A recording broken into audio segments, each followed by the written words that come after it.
Olá, basqueteiros! Dando início a mais uma edição do nosso podcast, o Basqueteiros número 78. Mais uma vez estou aqui, eu, André Rocha, com meu amigo Gustavo Angeléias. E se na edição passada gravamos no calor da vitória do Blazers sobre o Grizzlies, que levou o time de Portland aos playoffs, agora é hora de falar da Conferência Leste. Então, se você quer saber mais sobre essa decisão do play-in, ou dos nossos palpites para as séries entre Lakers e Blazers, Clippers e Mavs, Nuggets e Jazz e Rockets e Thunder, procura aí no seu feed nossa edição 77. Não é isso, Gustavo? Pronto para falar da Conferência Leste? Ou tem algo que eu esqueci nessa nossa abertura de hoje? É isso, falamos ontem e hoje já vamos falar mais. Tem muito jogo pela frente. Hoje o programa provavelmente vai ser mais curto, né?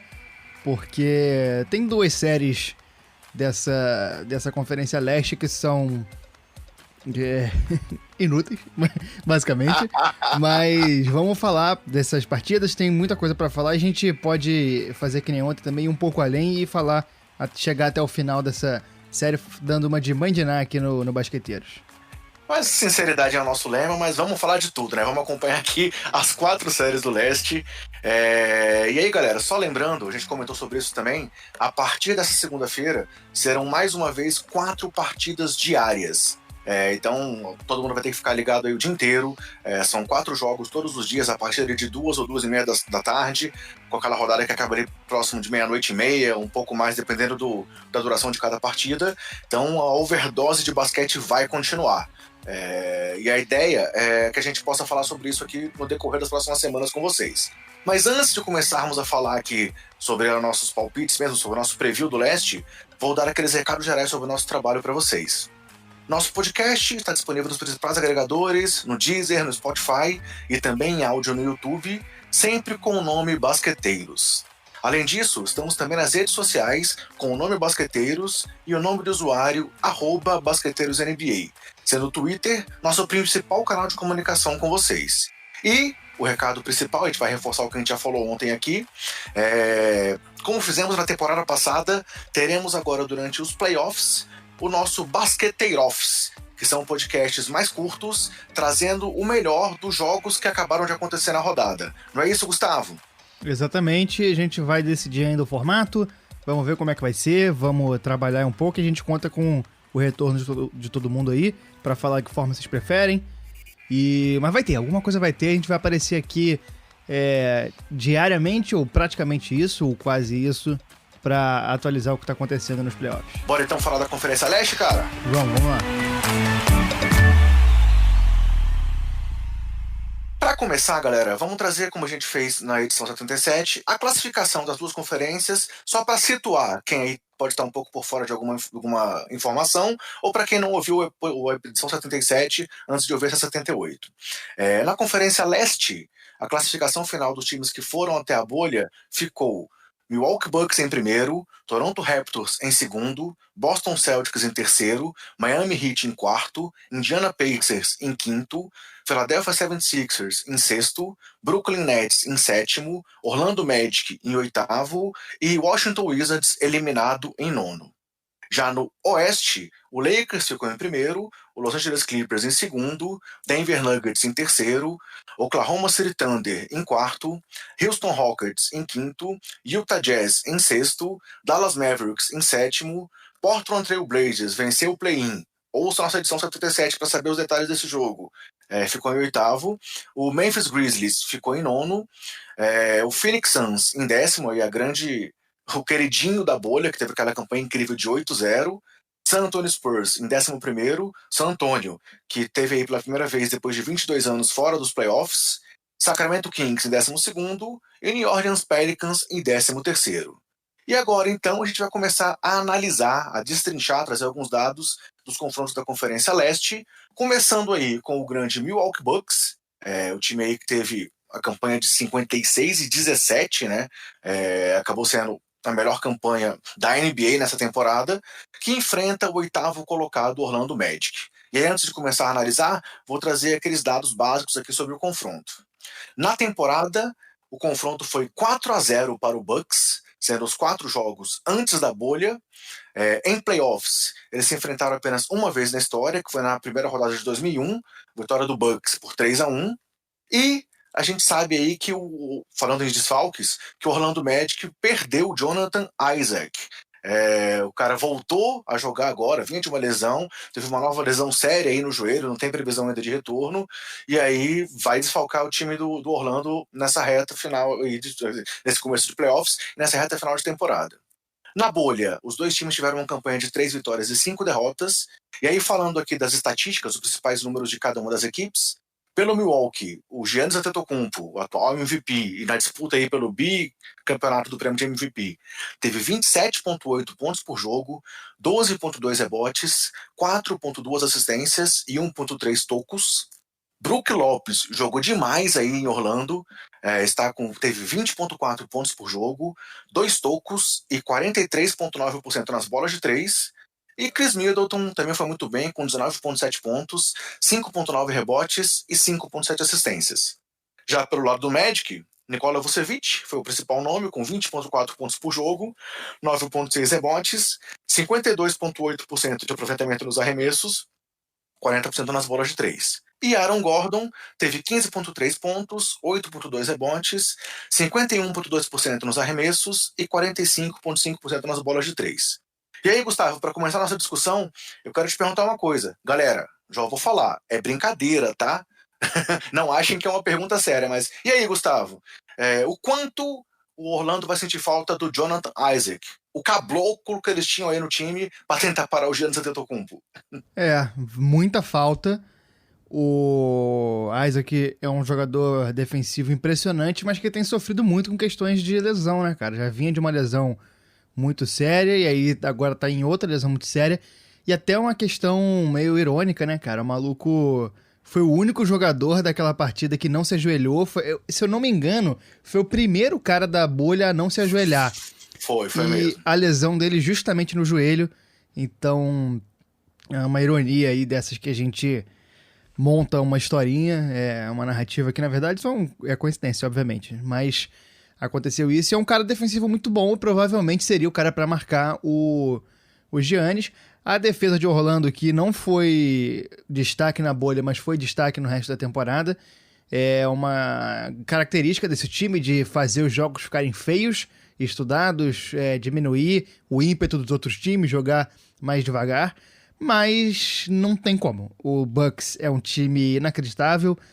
Em dado momento da temporada, a gente chegou a cogitar que eles chegassem nas 70 vitórias, o que poucos times fizeram, e houve um período da temporada que isso era possível. De fato, o time estava num ritmo para chegar nesse número desejado e tão pouco atingido, mas acabou perdendo um pouco do ritmo, a temporada foi interrompida, teve tudo isso que a gente sabe, e na bolha o time mais estudou as questões, né? Foi um time muito confortável, já estava garantido praticamente como o melhor time da NBA, já estava garantido praticamente na primeira colocação, e não tem como. Eu apostei em Bucks em 5, só porque às vezes ali, depois de ganhar 2, o time dá uma relaxada, mas depois acorda de novo. Eu acho que esse time do Orlando, ele precisa se estruturar. É um time que é um pouco perdido o que o time quer fazer. Tem essa questão defensiva, o time tem uma identidade defensiva, mas parece que falta alguma coisa para responder a jogos mais difíceis. Em temporada regular, o time consegue ir razoavelmente bem, tem se classificado, até porque o leste tem muitos times fracos, mas realmente falta um norte, falta um caminho para esse time, para onde esse time quer ir, quem são os caras, quem deve liderar, se é o Aaron Gordon, que é um salário grande, se é o Vucevic, que é um salário grande, se é o Fultz, que está começando a retomar um ritmo de basquete e jogar bem e ganhar confiança.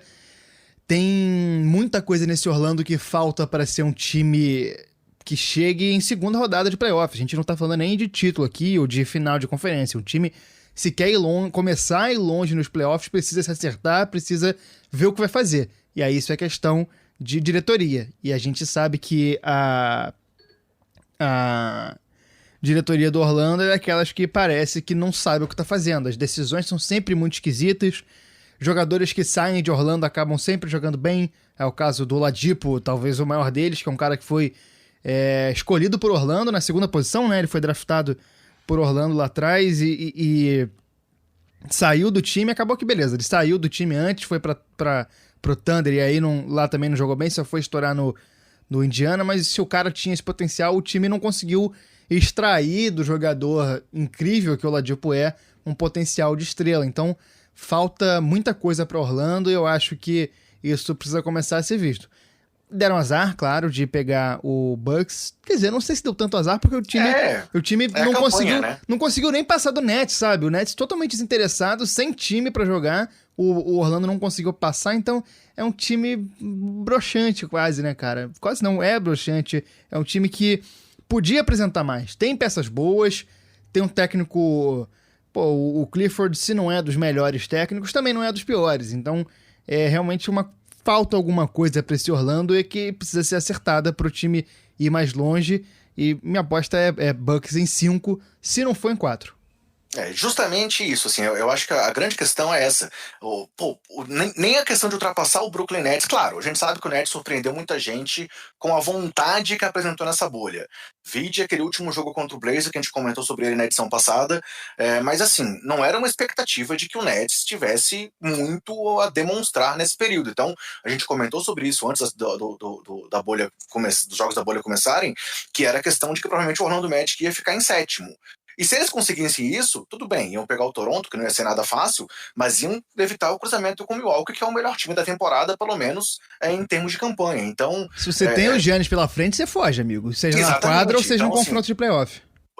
Não foi a questão de azar, foi realmente uma incompetência do time que não conseguiu melhorar uma posição, mesmo com um adversário aí que estava totalmente desmantelado. A gente vai falar sobre isso mais na frente, mas o Brooklyn foi desmantelado para a bolha e mesmo assim manteve a 7ª posição. E aí o grande aspecto, que você já comentou aí, quando fez a pergunta, é essa questão de como é que eles vão parar o Giannis. Eu brinquei a questão do Caboclo, porque a gente sabe do trabalho que o Caboclo deu para o Giannis lá, claro, em outro formato de jogo, com marcação por zona, com situações que a gente sabe que teve lá no Mundial, mas o Isaac era o cara que teria talvez o maior potencial físico para fazer isso. E agora deve sobrar para o Aaron Gordon, que não que seja um mau defensor, mas também deve sofrer demais ali com o Giannis partindo para cima dele. E talvez, sei lá, o Wesley Undu ajudando, vindo do banco. Eles também estão sem o Mobamba, eu esqueci de comentar, o Mobamba também está fora da série. Então, assim, é uma situação bem complicada para Orlando. Que já pelo outro lado, falta realmente essa questão de ter aquela referência, aquele craque mesmo, né? A gente sabe que o Vucevic já foi All-Star, é um jogador de muito talento, mas assim, acaba que o Orlando tem um ataque bem distribuído. Eles têm, se eu não me engano, aqui, 7 jogadores acima de 11 pontos por jogo. Além do Vucevic, o Gordon, o Fournier, o Ross, o Fultz, o Augustinho e o James Ennis, que está lá também fazendo aquele feijão com arroz que ele sempre entrega onde ele joga. Mas falta ainda aquele jogador para ter aquele destaque, para realmente chamar o jogo para si e ser aquele cara de pegar a bola embaixo do braço, ou sei lá, vai dizer que DJ Augustinho vai ser esse cara para chamar o jogo para si e resolver. Então, falta a gente ter essa referência no time do Orlando. Já no time do Milwaukee tem o Giannis voando, o Lopes jogando demais, Middleton vindo muito bem, o Bledsoe teve uma boa campanha aí na bolha também, mostrando alguma irregularidade, mas tomara que ele não tenha aqueles apagões como teve nos playoffs passados. O Connaughton vem bem, o DiVincenzo vem bem, o George Hill traz experiência do banco, assim como o Korver, o Wesley Matthews veio bem na temporada, com a grande questão aí de ser titular no time na posição 2. Eles tinham perdido o Brogdon, mas conseguiram já se remontar sem o Brogdon na equipe. Então, o Budenholzer mostra todo o talento dele, e com isso o Milwaukee é claramente favoritaço nessa série, e eu vou contigo, eu acho que eles fecham a série 4-1, só para não... Acho que não vai rolar uma varrida, porque o Orlando deve dar trabalho em um ou outro momento da série, mas não aquele trabalho que chegue a incomodar ou assustar o time do Milwaukee. Eu falei pouco do Milwaukee, porque realmente é difícil a gente colocar esses dois times no mesmo nível, porque eles não estão. O Milwaukee é um time que está muito à frente, muito à frente. Tem muitas peças, é um sistema de jogo muito mais sofisticado, apesar de simples, porque é um jogo muito simples que o Bucks tem, mas tem uma sofisticação mesmo ali na simplicidade. E é um time que, cara, não vai ter mais 4 jogos pra pegar ritmo. É basicamente isso. Duvido que a gente veja... Pra mim seria muito surpreendente a gente ver o Giannis jogando mais de 30 minutos por jogo nessa série, porque eu acho que a tendência é realmente o time ter muito mais facilidade do que teria com outro confronto. E aí é justamente vantagem de ter feito a melhor campanha, né? No leste você consegue pegar times bem mais fracos no confronto do que no Oeste. O Lakers vai pegar a pedreira que vai ser Portland, por exemplo. Só pra reforçar isso aí na bolha, nenhum jogador do time do Bucks veio com média superior a 30 minutos por jogo. Quem jogou mais foi o Middleton com 28, o Lopes com 27 e o Giannis com 25. Então concordo contigo que eles devem continuar sendo, entre aspas, poupados aí nessa série diante do Magic. Segundo confronto, o atual campeão aí, Toronto Raptors contra o Brooklyn Nets. Na temporada foram 4 jogos, com 3 vitórias para o Toronto, todos os jogos também antes da bolha começar. Na história, 2 vezes eles se enfrentaram em playoffs, com 2 vitórias do Brooklyn Nets, aí vem mais aquele lado histórico, né? A gente sabe que o Toronto é um time com um passado recente de vitórias, mas que por muito tempo teve dificuldade aí na liga, sendo que a última vitória foi na primeira rodada de 2014, quando foi 4-3 no confronto. Falando de desfalques, o Raptors chega completo aí para essa série, enquanto o Brooklyn, como a gente já falou aí várias vezes, além de não ter o Durant a temporada inteira, não trouxe Kyrie, não trouxe DeAndre Jordan, Taurean Prince e todos aqueles nomes que a gente já citou, que não vieram para a bolha, além de terem perdido aí o Jamal Crawford, lesionado no primeiro jogo que ele estreou pela equipe, e que não tem ainda data certa para ele voltar. Campanhas dos times na bolha. O Toronto foi talvez o melhor time aí da bolha depois do Phoenix Suns, com uma campanha de 7-1, e não apenas só pelo resultado, mas pelo que realmente apresentou em quadra, pela constância, pela forma como continuou mostrando o mesmo estilo de jogo que tinha antes da temporada da NBA parar. E o Brooklyn teve a surpreendente campanha de 5-3. A gente comentou aí que a gente achava que o time ia também ser atropelado como o time do Washington foi, mas não, o Brooklyn acabou com campanha positiva, sendo que o último jogo foi aquela pedreira diante lá do Portland, que suou para conseguir a vitória que levou eles para o play-in. E aí, trazendo algumas estatísticas principais, o cestinha do time do Raptors na bolha foi o Fred VanVleet, com quase 18 pontos por jogo, quase 7 assistências, 1,5 roubos de bola e mais de 41% nas bolas de 3. Depois veio o Pascal Siakam com 16,9 pontos por jogo, 5,7 rebotes e 35% nas bolas de 3. E Kyle Lowry também teve 16 pontos por jogo, 16,7, quase 6 assistências, 2 roubos por jogo e também mais de 30% nas bolas de 3. Já do lado do Brooklyn, Caris LeVert foi o grande nome com 25 pontos por jogo, quase 7 assistências e 1,5 roubos de bola. Joe Harris foi muito bem nos arremessos com 20 pontos por jogo, 62% no geral e 54 nas bolas de 3, com 3,3 bolas de 3 convertidas por partida. E o pivôzão Jarrett Allen mostrou aí o potencial que eles têm demonstrado já nos últimos anos, com 15,7 pontos, 11 rebotes e mais de 60% de aproveitamento nos arremessos. Mas, Gustavo, é o que a gente falou, né, cara? O Brooklyn surpreendeu, mas já deu o que tinha que dar nessa temporada, né? Um time que foi sem nada a perder, sem as principais estrelas, sem técnico, né? O cara que tá lá, ele é interino ainda, tentando provar a qualidade, mas é interino. Então, assim... Jack Vaughn. Exatamente. Então, o time foi meio que pra ver qual é e jogou. Jogou sério, o que é muito bom, o que é importante, valoriza um pouco a história desse time, valoriza os próprios jogadores, porque tem muito cara ali que seria fundo de banco, tem o... Esqueci o nome do cara lá do Phoenix, que veio do Phoenix, que era de Miami. Sem dente. Tyler Johnson, um cara que tá tentando recuperar espaço aí na NBA, que até pouco tempo atrás... O Cabarro, vocês vários jogos. O idoso lá. Eu tô com a memória péssima Jamal Crawford? Jamal Crawford, exatamente. Acabou indo, mas não jogou. Então, jogou assim, 5 minutos. Jogou pouco.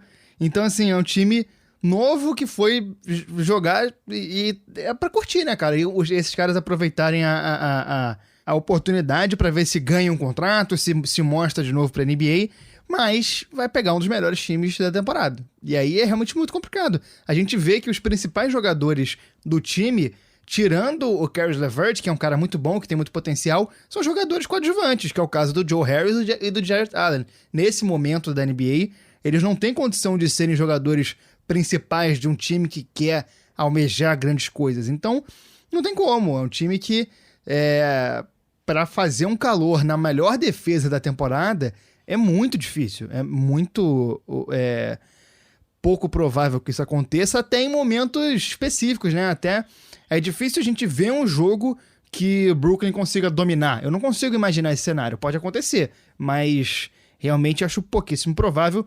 E, do outro lado, o Raptors é uma defesa incrível. O Raptors tá com um sistema de jogo cada vez mais justo, mas cada vez mais azeitado, cada vez mais entrosado. A defesa é inacreditável. No ataque, o Lowry comanda e faz o time rodar, e o Siakam enterrando, e o Van Vliet arremessando de 3. Anunoby, quando entra marcando bem. Tem o Chris Boucher, que entra marcando bem. Tem um cara que eu acho que é Matt Thomas, o nome dele, que entra arremessando mais de 50% de bola de 3. O Nick Nurse é muito bom técnico. É inacreditável como ele tem esse time na mão, como ele tem um sistema na mão. Então... Norman Powell se tornou uma peça fundamental Norman depois que o Powell, Kawhi saiu, exatamente. né? O time do Toronto é muito bom e tem muitas opções. Eu acho que a gente tá vendo... Desde o ano passado a gente viu o começo disso, e esse ano eu vejo como uma consolidação de um novo projeto do Raptors. Eu acho que isso é um projeto que vai durar anos. A gente vai ver esse time no topo por muitos e muitos anos, com esse projeto de defesa forte, com esse projeto de desenvolvimento de jogadores jovens, porque a gente não pode esquecer do mérito desse time de pegar um cara que ninguém da liga viu, que era o Siakam, e transformar num dos melhores jogadores. Transformar num cara incrível. O Van Vliet é outro. Anunoby.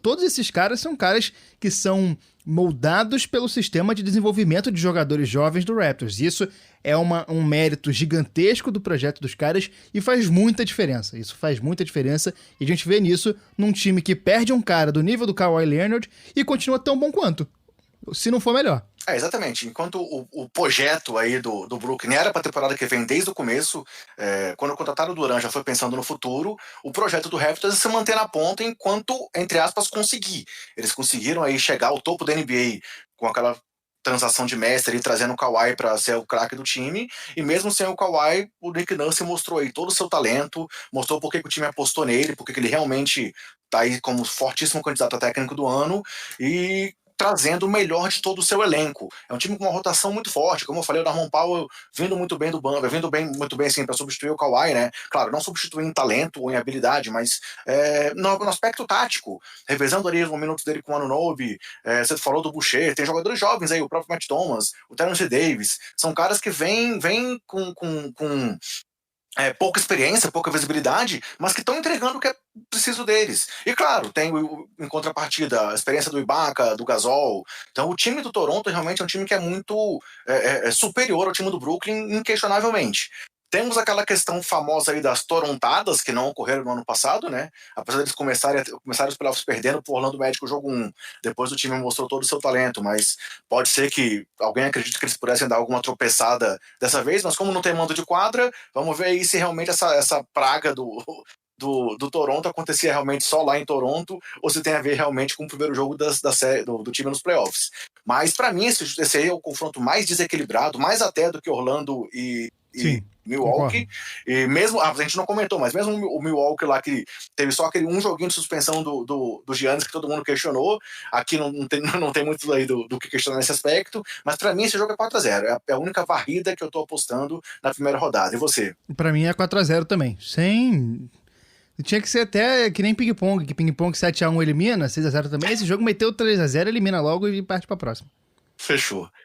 Terceiro confronto, um dos mais equilibrados que a gente deve ter aqui, em contrapartida dos outros que a gente comentou aqui, o equilíbrio deve prevalecer. O terceiro colocado, Boston Celtics, contra o sexto colocado, Philadelphia 76ers. É um confronto aqui histórico, clássico da NBA. Na história, já foram mais de 450 jogos entre os dois times, com Boston levando vantagem aí. Mas na temporada foi 3-1 para os Sixers, também com todos os jogos antes da bolha. E em confrontos de playoffs, os times já se enfrentaram 21 vezes em pós-temporada, o que traz aí esse peso para o confronto em si, e a gente vê que os jogadores têm isso muito forte dentro deles, sendo que a última vez foi na semifinal de 2018, quando o Sixers venceu por 4-1.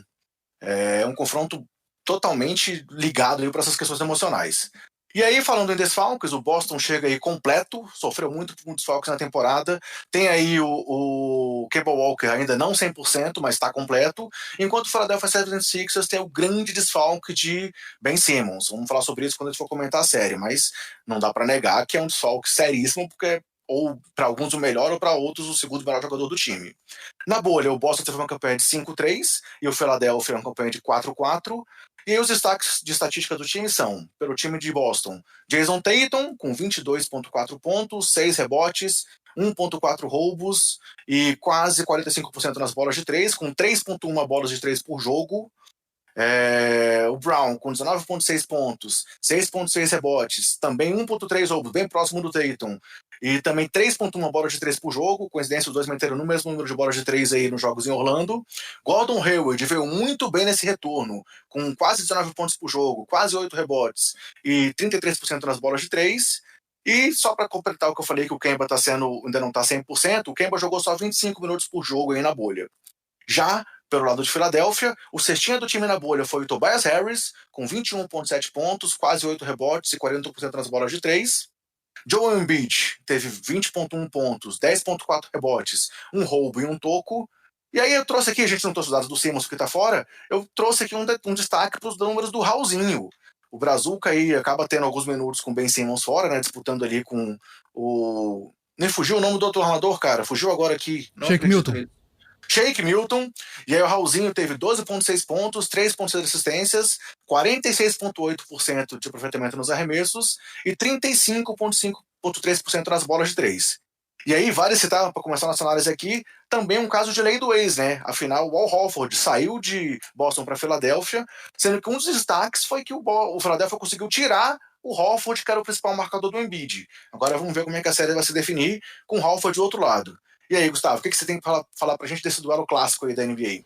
Eu acho que esse é o grande duelo desse começo de playoffs aí no leste. Se a gente tem no oeste, como a gente falou no programa que publicamos antes desse, no oeste o grande confronto e o mais imprevisível aí dos playoffs inteiros é o Thunder e Rockets. Eu acho que no leste o confronto mais imprevisível dessa primeira rodada é esse Celtics e Philadelphia, até porque o Philadelphia é um time confuso, é um time que a gente nunca entendeu direito, é um time de difícil análise, porque quando você acha que tá indo para um lado, ele tá indo para o outro, quando você acha que vai ser uma coisa, vai ser outra. Tem um armador inacreditável, que é o Ben Simmons, que nem vai jogar, mas que às vezes fica fora de propósito ali, porque não arremessa, não consegue jogar fora do garrafão. Até na bolha, ele tinha sido jogado realmente para a posição número 4, estava jogando com muito menos com a bola na mão, e aí a gente teve o destaque do Shake Milton e do Raulzinho. É um time com bons nomes, que você tem, agora falando sem o Ben Simmons, que está fora dos playoffs, você tem Embiid, você tem o Tobias Harris, o Horford, que são caras bons. Você tem um time bom.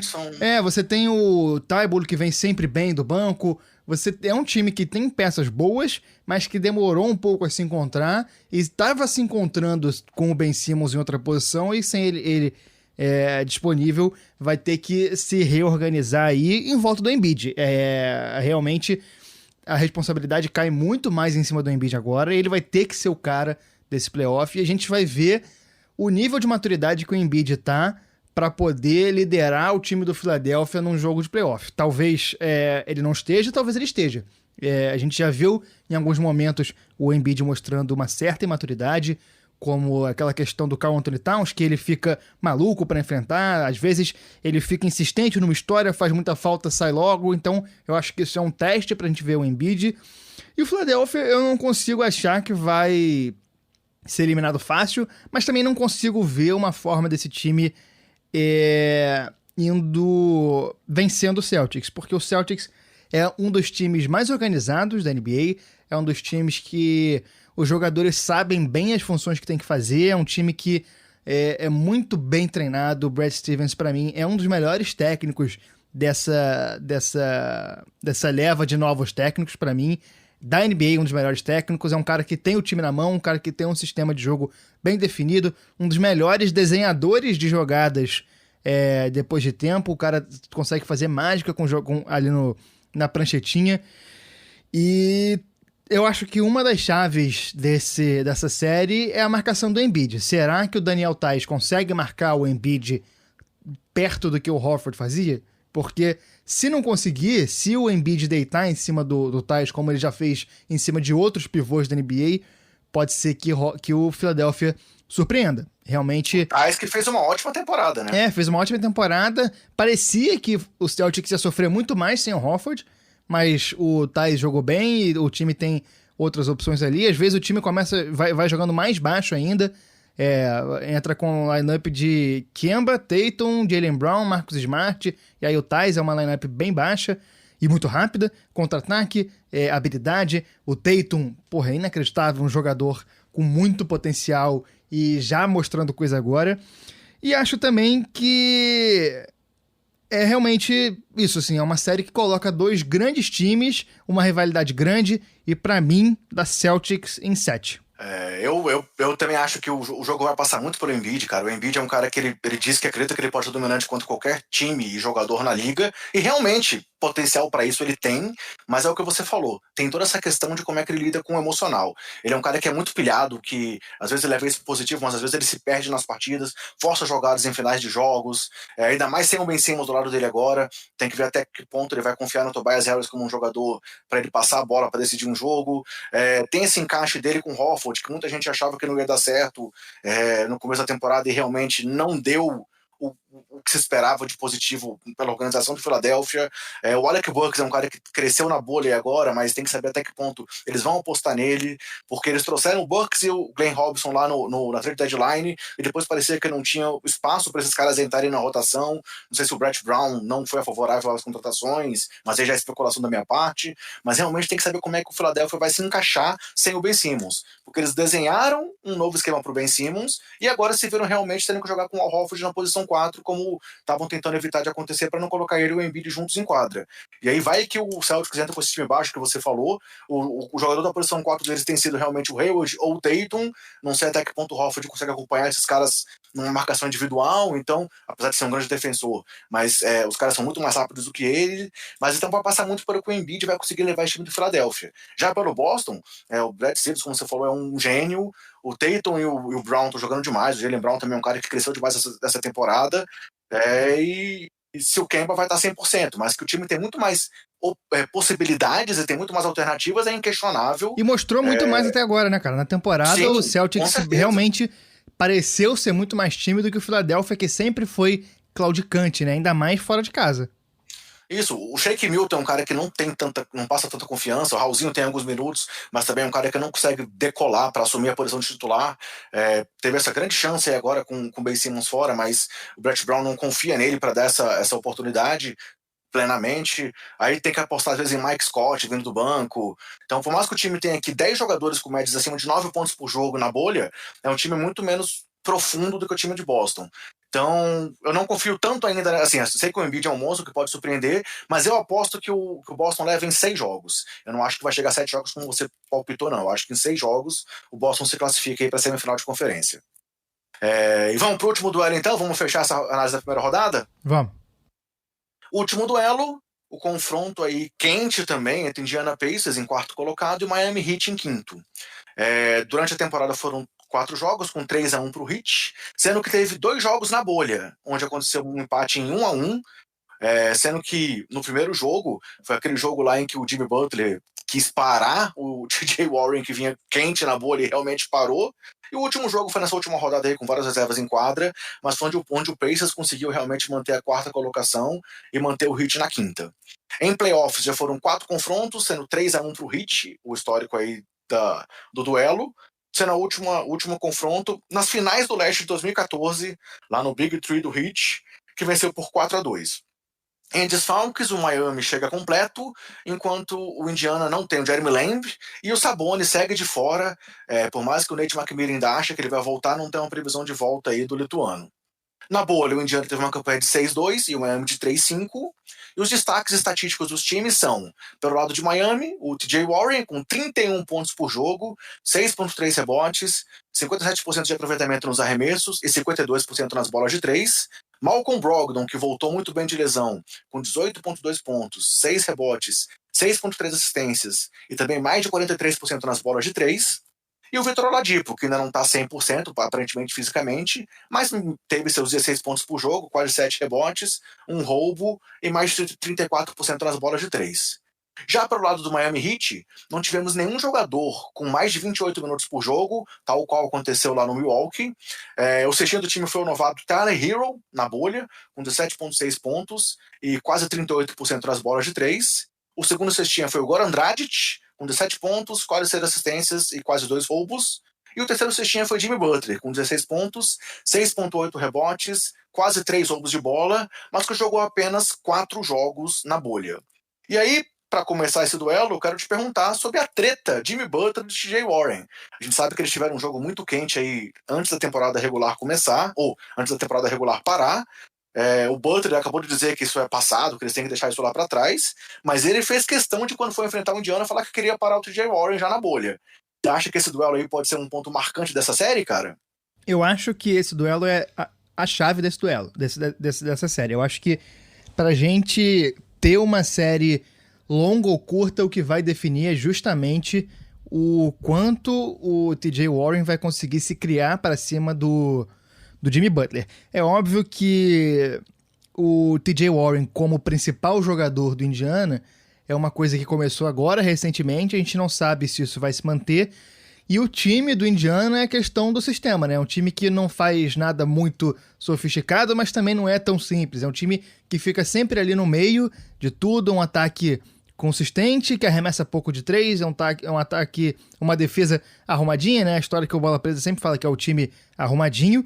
E acho que a chave é justamente essa, ver se o TJ Warren conseguir jogar o que ele jogou, principalmente no começo da bolha, essa série vai longe. E eu acho que é possível que ele jogue assim. Ele vai ser muito bem marcado pelo Butler, mas é aquela questão de ajuste, né? Série de playoff é sempre questão de ajuste. Um jogo o time joga de um jeito, e aí no jogo seguinte o outro time dá uma resposta, e no jogo seguinte o outro time dá uma resposta, e as coisas vão se acertando assim. Eu acho que Miami tem uma questão que me lembra um pouco o Thunder dessa temporada, mas um pouco mais... Quer dizer, é realmente parecido, né? A gente tem caras mais experientes. No Thunder é principalmente o Chris Paul, e no Miami é o Butler, é o Iguodala, é o Dragic. Exatamente, são caras mais experientes. E são caras mais experientes com a adição de jovens muito talentosos e com muito potencial, que é o caso do Duncan Robinson, do Tyler Hero e do Bam Adebayo. O Duncan Robinson e o Bam Adebayo, para mim, são caras que a gente tem que ficar de olho para as próximas temporadas, porque Miami também é um time que se destaca muito em desenvolver jogadores. É um time que tem uma comissão técnica muito boa, liderada pelo Spoelstra, que é um dos melhores técnicos da NBA, da história da NBA, inclusive. E eu acho que é um time com mais opções para ir melhor. A questão é se essas opções vão ter tempo, porque em playoff, geralmente os titulares jogam muito mais tempo do que os reservas. Mas, dito isso, eu acho que o Indiana vai conseguir dar um calor no Miami. Acho que não vai ser fácil, mas acho que vão conseguir se acertar para dar uma dificuldade para esse time do Miami, e acho que vai ser um bom teste para o Miami. Miami é um time que precisa da rodagem para esses moleques, e tem caras bons quando precisar, sei lá, um jogo que os moleques cedam a pressão. Tem gente para sobressair isso, para conseguir substituir, e eu aposto em Heat em 7. Acho que vai ser uma das séries imperdíveis dessa primeira fase. Você falou muito bem sobre o time do Miami, né? Assim, a gente sabe que o Spoelstra é um grande treinador, o Pat Riley foi aí um dos nomes fortes também como o principal GM da temporada, para reforçar esse time na deadline, trazendo o Iguodala e o Crowder, para montar esse time lá na off-season mesmo. Apostou no Jimmy Butler, muita gente questionou essa aposta quando ele fez. Tem a molecada aí que tá muito bem, o Hero, o Robinson, o próprio Kendrick Nunn, que foi um cara que eles apostaram aí, que deu muito certo, ficou entre os finalistas do prêmio de calor do ano, ao lado do Zion e do Jamoran. Então, assim, o time do Miami chega um time muito azeitado. Levou o Dragic pro banco, o Spoelstra apostou ele vindo do banco e deu muito certo. O Adebayo tá aí como candidatíssimo ao prêmio de MIP, então é um time que tá muito redondo e muito azeitado. Tanto que eu trouxe aquele número, ninguém jogou 30 minutos por jogo na bolha. Então o time usou realmente a bolha para poder melhorar mais ainda essa questão coletiva, e o Butler é um cara que quando precisa põe a bola debaixo do braço, aquele que eu falei, por exemplo, que não tem no Orlando, e decide as partidas. Pro bem ou pro mal, o Butler é um cara que ele é muito enérgico, e aí ele encaixou perfeitamente nesse esquema aí de lutador que o Miami tem nas suas origens, na sua veia aí. É um time que, pô, sempre traz os caras e reforça a parte física dos jogadores. Os jogadores realmente desenvolvem quando estão lá. Então, o Miami é um time que apostou muito na temporada e que está colhendo os frutos disso. Já o Indiana, como você comentou, é aquele time que faz muito bem tudo, é o famoso time arrumadinho, mas que para mim falta aquele algo mais.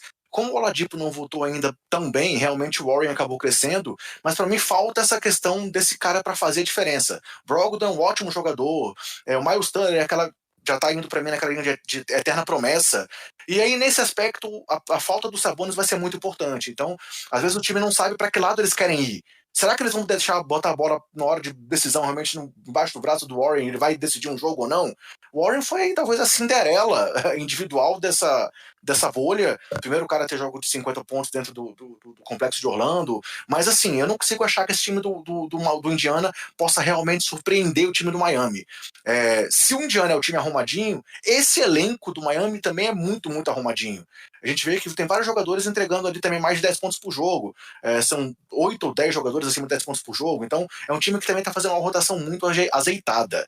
E aí, nesse aspecto, se na edição 77 eu apostei em 2 séries em 4-3, aqui eu não vou apostar em nenhuma. Para mim, aqui também vai dar 6 jogos. O Miami leva em 6 jogos diante do Indiana. Se você quiser saber quais foram minhas apostas de 4-3 e não ouviu ainda outra edição, pode ouvir lá. Mas aqui eu acho que, por mais que o Indiana se esforce, ainda que o Sabonis, sei lá, volte para um finalzinho de série, o que é algo improvável, mas ele pode ser que ele retorne, eu acho que o Miami leva, não com facilidade, mas ele leva pela qualidade que o elenco tem e pela forma como o time está bem, bem encaixado. Vamos pro momento Mandiná? Vamos lá. Você puxa aí e a gente vai trazendo. Bucks e Magic. A gente apostou Bucks. As nossas apostas foram todas iguais, né? A gente não divergiu nessa primeira. Então, a gente só divergiu nos placares. Nos placares. A semifinal de conferência, um lado é Bucks e Heat. Eu aposto Bucks em 5. Acho que vão ser jogos muito difíceis, mas acho que vai ser aquela série que não vai ser o que a gente chama de varrida de cavalheiro, né? Que um time domina 4 jogos e o outro leva 1. Acho que vão ser sempre jogos decididos no final, mas acho que o Bucks leva vantagem e consegue essa vitória em 5. Cara, eu vou apostar Bucks em 6. Eu acho que o Miami vai dar trabalho. Esse time foi um time que eu não apostava no começo da temporada, que ele me surpreendeu demais, e eu acho que ele tem nomes casca-grossa o suficiente para poder brilhar em playoffs. Acho que o Bucks passa, mas Bucks em 6. A outra semifinal, Raptors e Celtics. Eu acho que vai ser uma série difícil, de muita defesa, muito ajuste, 2 técnicos novos e geniais aí se enfrentando, mas eu acho que dá Raptors em 6. Cara, essa série pra mim talvez seja uma das melhores séries que esses playoffs promete ter se realmente acontecer. Cheia de encaixes de um lado, encaixes do outro. E aí eu vou manter minha aposta lá de antes de começar os playoffs, que eu acho que o Boston vai surpreender muita gente. E acho que o Boston leva esse duelo em 7. Pelo talento individual e pelo encaixe que o time também tem. Eu acho que pode surpreender até o time de Toronto. E seria maneiríssimo também invertido, né? Se o Celtics perdesse pro Sixers, a gente ter uma reedição do confronto do ano passado que foi decidido pelo Kawhi no final. Aquela bola mágica e inesquecível do Kawhi, né? Exatamente. Então, a minha final de Conferência Leste é Bucks e Raptors, que aí é um duelo briga de foice no escuro, acidente de trem, porradaria, drama desnecessário, jogo decidido no final, mas acho que dá Bucks em 7, acho que o Bucks finalmente vai chegar aí na final, na tão desejada final de NBA. E eu vou manter aqui o meu palpite mais uma vez, a minha final é Bucks e Boston, né? E eu acho também que, pelo mesmo motivo que eu falei que o Boston pode surpreender o Toronto, eu acho que eles conseguiriam parar o Giannis, mesmo com tudo que ele tem para entregar e com o time todo que o time do Bucks tem. E eu aposto que o Boston chega na final da NBA em 7 jogos na final contra o Bucks. Então, se na primeira rodada eu não acho que não tem nenhum jogo em 7 jogos, eu acho que o Boston leva semifinal e final de conferência em 7 jogos. E aí, a minha final, Bucks e Lakers, eu aposto em Lakers em 7. Tô apostando na mística, tô apostando no LeBron, tô apostando nesse time do Lakers, tô apostando em... pra mim é uma questão da grandeza do LeBron, né? Eu acho que você ter um momento tão difícil de uma competição sendo finalizada no meio de uma pandemia, numa bolha, é o momento para os grandes jogadores se imporem, e eu acho que terem uma imposição, eu não sei se eu falei o verbo correto, me desculpe, mas eu acho que é a hora dos grandes mostrarem ao que vieram, e é o caso do LeBron, maior jogador dessa geração, um dos melhores jogadores da história. Eu acho que isso vai fazer diferença. Acho que o Bucks é mais time, tem mais opções. O Giannis é um cara que, pra mim, é o melhor jogador da temporada, porque fisicamente ele tá muito acima, tecnicamente ele tá muito bem. O time tem muito mais opções pra sair de momentos difíceis numa final do que o Lakers. Mas eu acho que o LeBron vai fazer diferença, e essa dupla com o Anthony Davis é uma das melhores coisas que a gente já viu na NBA. Então, pra mim, é Lakers em 7, e aí título em homenagem ao Kobe, e isso pra mim também faz diferença. Acho que, em questão de motivação para esse time do Lakers, a morte do Kobe vai ser o impulso. Vai ser algo que vai levar o time pra frente nos piores momentos que o time tiver nessa corrida, e vai ter, sempre tem momentos difíceis. Nesses momentos vai fazer diferença a aura do Kobe por trás, os caras quererem dar esse título pro Kobe, muitos que são amigos, né? O próprio LeBron é um cara que era amigo íntimo do Kobe, e acho que isso vai realmente fazer muita diferença. Da minha parte, nessa temporada tão maluca, nesse ano tão maluco que a gente está vivendo, veremos mais um Lakers versus Celtics, aí a grande e eterna rivalidade da NBA se repetindo mais uma vez, com o Lakers empatando com o Celtics com o seu 17º título. As duas equipes igualariam aí como os times mais vencedores da história, muito pelo que você falou aí da história envolvendo o Kobe Bryant. Esse ano é um ano especial também em homenagem ao Kobe, e muito sobre o que o LeBron pode apresentar e conquistar com isso. Aposto num 4-3 quente, com o LeBron matando a série e sendo realmente a coroação definitiva do rei, como na minha humilde opinião, segundo o maior jogador da história, e acho que é uma série aí para ficar para a história realmente, seja pelo formato, seja pelo modelo, seja pela questão da bolha, mas também pelo resultado, pelo que a gente vai ver em quadra. Então acho que seria uma forma também de finalizar uma temporada diferente, mas inesquecível, com um resultado inesquecível, o terceiro título do LeBron por 3 equipes diferentes, o Lakers igualando aí o número de títulos do Celtics, mais um título do Lakers aí depois de um período muito ruim que o time teve, mas sem desvalorizar o que o Boston pode entregar. Então aposto num título do Lakers em 7 jogos diante do Boston. E independente do que acontecer, o certo é que a gente vai ter muito jogo bom pra ver, né, cara? São duelos certeza. Muito bons, a galera vai estar pilhada. Eu acho que o fato de ser uma disputa em bolha realmente dá uma pimentinha a mais, né, cara? Todo mundo vai querer ser o campeão da bolha, porque isso provavelmente não vai acontecer nunca mais. Talvez daqui a 100 anos, não sei, mas pra essa geração vai ser um título especial. Eu acho que tem toda a questão do asterisco que a gente falou, mas eu acho que esse asterisco dessa temporada é diferente, porque vai ser a temporada que todo mundo vai querer ganhar, e que a bolha meio que deu uma nivelada. Eu acho que nivelou um pouco as coisas não, nem por baixo, ali pelo meio, né?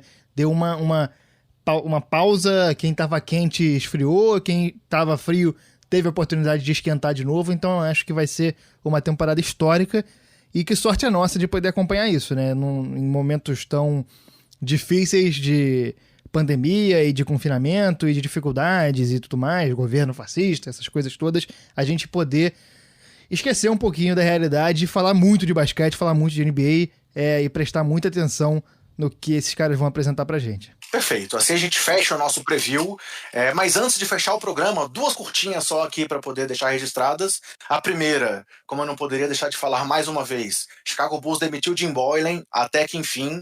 Então eu não me canso de comemorar isso, então precisava trazer mais uma vez pro podcast. Peço desculpas aí pelo Gustavo, mas falei isso na edição 77, mas quem ouviu o primeiro 78 sabe disso também por aqui. Jim Boylen caiu em Chicago, valeu Carniçovas. E a segunda curtinha é que, notícia de ontem para hoje, a gente não tinha essa informação ainda quando gravou o podcast 77, mas Mike Conley deixou a bolha para o nascimento do seu filho. A gente sabe que ele pode fazer testes diários e pode retornar aí sem precisar passar pela quarentena. Não sei se o Jazz deve ter se preparado para isso, mas é um desfalque precioso aí nesse começo de playoff. E aí eu já vou falar da minha parte aqui, Gustavo. Mudo meu palpite, acho que agora vai ser 4-1 pro Denver na série contra o Jazz. Eu acho também. Eu acho que o Conley é um cara que vai fazer muita falta. Na falta do Bogdanovic, ele foi o cara que conseguiu crescer um pouco mais em relação à temporada regular, que ele tinha vindo muito mal durante os jogos antes da parada, e agora na bolha ele voltou a ter um destaque. Era um cara que estava tendo oportunidade de ter mais toques na bola e de jogar bem. E, pelo menos pelo que eu vi aqui em meio por alto, dá-se como certo que ele tá fora de 2 jogos e possivelmente de 3. E aí é algo que vai fazer muita falta, porque tira-se as opções de ataque do Utah e facilita o trabalho pro Denver, né? A marcação de Denver vai ficar muito mais facilitada sem o Conley, tendo que ter menos caras para olhar. Então eu acho realmente que tende a ser um pouco mais fácil para Denver, mas eu não vou mudar meu palpite porque eu não quero zicar nada aqui. Fechou. Alguma coisa mais para acrescentar na edição ou podemos finalizar? É isso. Então é isso, galera. Valeu. Foi muito legal trazer esse preview para vocês. Dividimos em 2 porque realmente ficou muito pesado o conteúdo, porque a gente queria trazer dados estatísticos e tentar trazer uma análise mais completa para vocês. A gente falou que ia ficar mais curto, mas estamos aqui com 51 minutos já. Tudo bem, não importa. O que importa é que a gente analisou a fundo a série. Isso, melhor ainda. E conteúdo de qualidade para vocês é o que a gente sempre tenta fazer. Então a gente fecha aqui. Vamos ter muito basquete a partir de amanhã, segunda-feira. Como eu falei, 4 jogos por dia. NBA na veia. Se cuidem dos seus, cuidem do próximo. E nos aguardem nos Basqueteiro Office, hein, galera?